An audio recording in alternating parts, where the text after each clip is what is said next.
نفس 5 چیزوں سے بنتا ہے اور روح 5 چیزوں سے بگڑتی ہے. یہ بات غور سے سنیے گا, اس کو سائنس پروف کر رہی ہے. 5 چیزوں سے نفس بگڑتا ہے, وہ بنتا ہے. ایک ہے نفس امارہ, یہ تو اسلام میں نہیں ہے. نفس لوامہ, کبھی ادھر پھدکا کبھی ادھر پھدکا. اور ایک ہے نفس مطمئنہ.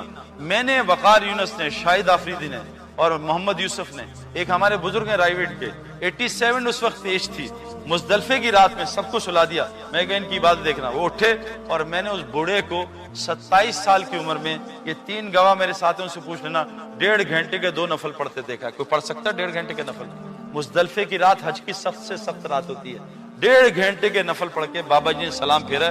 اور جب میں ان سے ملنے گیا, میں کہا نیند آئی؟ کہا نہیں الحمدللہ اللہ نے مجھے فریش کر دیا, میں سو لیا. نماز سے فریش ہو گئے. ہم نماز سے اور ڈھیلے ہوتے ہیں. ان کی نماز ان کی آنکھوں کی ٹھنڈک بنی, اور تھکن نماز سے اتارتے ہیں. ہم اپنی تھکن واٹس ایپ سے اتارتے ہیں, ای میل چیک کر کے اور گانے سن کے اور مووی دیکھ کے اور میچ سے اتارتے ہیں. اللہ والے اپنی تھکن کو نماز سے اتارتے ہیں. میرے پیارو, ان آنکھوں سے دیکھا ہے. یہ تھا نفس مطمئنہ. نفس مطمئنہ کیسے بنے گا؟ روح میں جان کیسے آئے گی؟ میں گیا بھائی عارف کیا, ایک گدھے پہ. بھائی عارف نے نشے میں تھے, انہوں نے بھنگ پی تھی, انہوں نے گدھے کو اندر بلایا, مجھے باہر کھڑے رکھا. اب 3 دن ٹھنڈ تھی باہر, -5 ڈگری فahrenheit. اب عارف بھائی نشے میں تھے, انہوں نے گدھے کو پیزا کھلایا, پاستا کھلایا, بیف چپس کھلائے اور سیلڈ اور مالش والش کروائی. اب 3 دن بعد ان کی آنکھ کھلی, انہوں نے کہا یہ غلطی ہو گئی, سعید انور باہر کھڑا, گدھا اندر. اب انہوں نے کہا یا اللہ معاف کر. باہر گئے تو 72 گھنٹے گزرے, سعید انور نیچے پڑا تھا. انہوں نے اٹھایا, بھائی سعید بھائی غلطی ہو گئی, بھائی میں تو مر گیا ہوں, یہ چھرے لائے مارے, میں کہاں سے اٹھ, میں تو مر.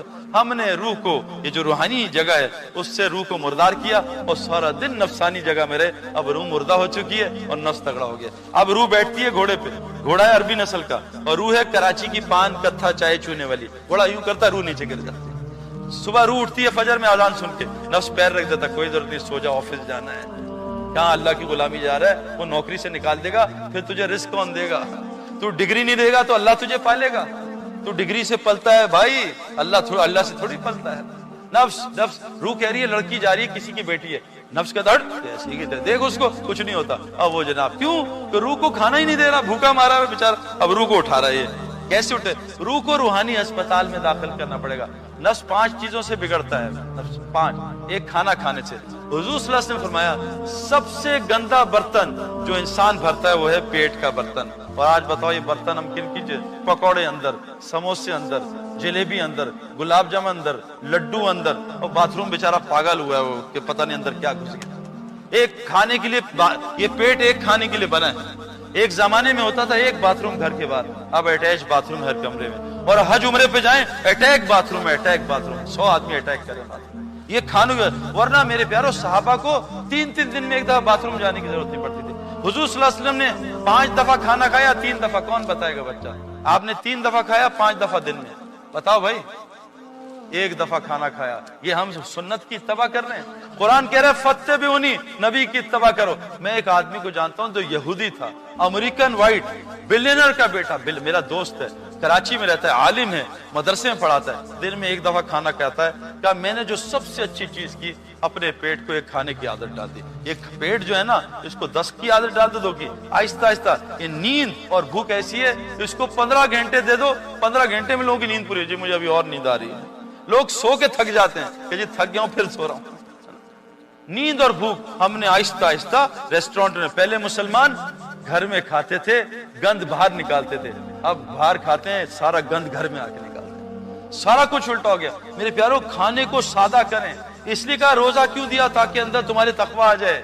روزے سے تقویٰ آتا ہے, ہم کھانے سے تقویٰ لانا چاہ رہے ہیں. صحابہ نے قرآن بھوک میں سیکھا, ہم ڈکار مار کے سینہ چھینکنا چاہ رہے ہیں. صحابہ فاقوں میں گر جاتے تھے, ہم بھرے پیٹ میں تراویح میں گرتے, چکر آ رہے تھے. سارا کچھ الٹا. بدترین جو برتن انسان بھرتا ہے وہ پیٹ کا. میرے پیاروں گزارش کر رہا ہوں اس کھانے کو سادہ کر رہا ہوں. وہ کھانے چوہے نہیں کھاتے جو مسلمان آج کھاتے ہیں.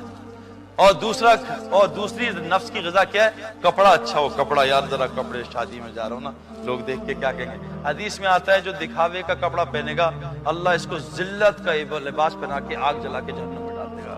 عورتیں کہتی ہیں ایک دفعہ کپڑا پہن لیا, وہ بہن دیکھی کہے گی وہی کپڑا, نہیں نیا کپڑا بنا. کپڑے میں لگے, کپڑے سے. میں پنجاب سے ہوں نا, پنجاب میں کلف لگاتے, کلف کے کپڑوں سے علماء فرماتے اکڑ آتی ہے, اور بغیر استری کے کپڑوں سے تواضع آتی ہے.